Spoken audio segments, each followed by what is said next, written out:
Hello, thanks for choosing to watch this video today. I am Dr. Saravanan.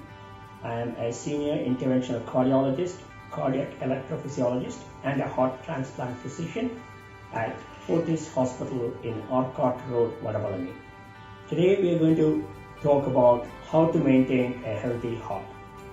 I have a passion to promote cardiac health, and as a cardiologist, it is very important that I ensure that the holistic care that I give to my patient includes advice and guidance on how to prevent the illnesses that they come to me with. The best way to treat a disease or deal with a disease is to try and prevent it in the first place. And as you all know, prevention is far, far better than cure. It is cheaper, less damaging, and therefore we are going to talk about how to prevent heart disease today. India has become the capital of heart attacks, and 20 years ago when I left India to go to the UK, I didn't see any youngster having a heart attack. Today, on an everyday basis, we are seeing a number of people below the age of 40 getting heart attack. That is purely because of three things. 1, lifestyle, 2, diet, and 3, stress levels. These 3 have caused so much havoc in our lives, as a result of which we are seeing a lot of heart disease, the worst of them being heart attack, but there are other forms of heart disease as well. There are 3 lifestyle diseases which lead to heart attack. 1 is diabetes, 2nd is high blood pressure, and the 3rd is high cholesterol. These 3 conditions combine together and then lead to a number of heart conditions, and very frequently they cause narrowing of arteries that supply blood to the heart, which is what leads to a heart attack. The word heart attack brings serious concern to people's mind, quite rightly so, because it only takes few seconds of the heart stopping for the person to be or not to be. So it is very important for us to understand what predisposes and how we can prevent this. As I mentioned earlier, the 3 major factors, lack of exercise, poor diet, and stress levels, is contributing to these lifestyle illnesses, diabetes, high blood pressure, and cholesterol, which in return leads on to the serious damage to the heart, kidneys, brain, etc. The commonest concern that we should all have is to try and prevent these primary lifestyle diseases. So in that context, I would focus today first on the diet. There is so much being talked about the diet. Dieting is not a rocket science, and there is not much to gain from a particular designer diet. There are a number of designer diets out there, but they are all impractical because you cannot sustain them beyond the period in which they were administered.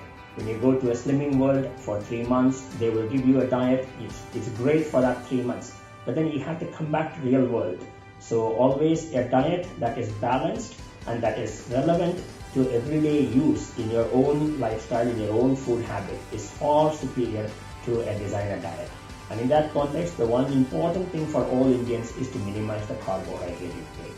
Every Indian food has high, whether it is North Indian, South Indian, whether it is East Indian, we have lots of carbohydrate intake, which is the main reason for increased sugar levels, diabetes, high cholesterol, and subsequently heart problems. So it is very important to ensure that our carbohydrate level in diet is very low. In that context, I would say raw rice is very bad, sugar is very bad, and most vegetables are good, but those which grow below the surface, the root tubers such as potatoes and sweet potatoes, they are not good. So try and avoid them. Have a high fiber containing diet. Lot of brands, wheat bran, even rice bran is not bad, but rice is bad. So brands and fiber containing food is better. The next important thing is oil.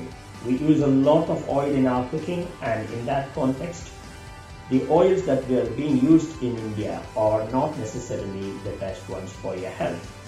A lot of people think coconut oil is great, and one of my research work during PhD was to look at the benefit of fish oil on our human heart. And in that context, I was using fish oil fed diet, fish oil fortified diet, and coconut oil fortified diet to given it to rats, and I was looking at the heart condition.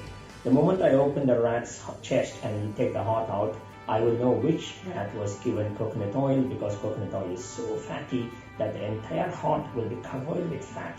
So I saw in real time what coconut oil can do to your heart. Coconut oil is not good for your heart.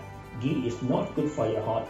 And the so-called pure ghee, where people promote it on the television saying, oh, this is Shuddha ghee or a pure ghee and it's great for your health, is complete nonsense. Ghee is very bad for your heart. All saturated fat is bad. Avoid cream, avoid pizzas, avoid cheese. Try and to take either an unsaturated or a polyunsaturated or a monounsaturated fat. In that context, olive oil is okay. Olive oil may be a bit expensive, and you think about using some oils such as the rice bran oil is not a bad one. The common one is sunflower oil. Sunflower oil is easily available everywhere and it's actually reasonably good. Of the oils available in India commonly being used, particularly in South India, groundnut oil is not bad. Most other oils are not good. So, and also the best oil is no oil at all. Minimum oil intake. Don't deep fry any of your food. Deep fry should be banned in India, and deep frying should be totally avoided. And use little amount of oil to stir fry and make your food. So these are simple ways by which you can ensure that your long-term health is maintained. When you do all of this, in addition, exercise is something that a lot of Indians have completely forgotten about. We have followed the worst things about the Western lifestyle. We eat pizzas but don't go for a jog. They eat pizza and then go for a jog, and therefore they don't get a heart attack. So it's very important that we should do some form of exercise, preferably aerobic exercise. The easiest, simplest, most extensively available exercise is brisk walking. Half an hour of brisk walking morning and evening will keep your heart very healthy. When it comes to the diet part again, you all know that an apple a day keeps the doctor away. Similarly, lots of fruits and vegetables and very, very less of processed food. And if you do that in the food and the exercise, the combination of the two will ensure that you are remaining fit. Then comes the stress. Recently, the last 2 decades, we are making a lot of money. We have become an economic superpower, but at the cost of phenomenal amount of stress and stress-related illnesses. Stress management is very important, even though it is impossible to quantify the stress and then therefore directly attribute it to heart disease. We, on a daily basis, see situations where patients come to us with serious heart problems which are directly related to their stress levels. So it is very important when you come back from work to de-stress. The simple things that can de-stress: listening to music, watching a movie, going out for a walk with a family, going to the park. These things are good. The focused things that you could do is meditation, yoga, and various relaxation techniques that you can use to try and de-stress. And these are all very important. Take frequent breaks during work environment and don't continuously work to your grave. So these are all the important things that you need to focus on.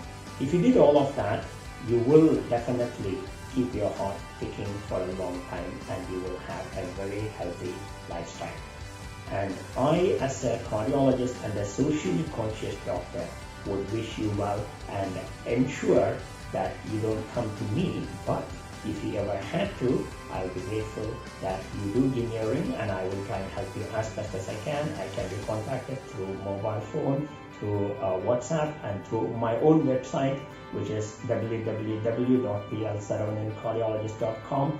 You can also contact Fortis Hospital website, Fortis Vadapalani website, and you can see my profile and you can contact me.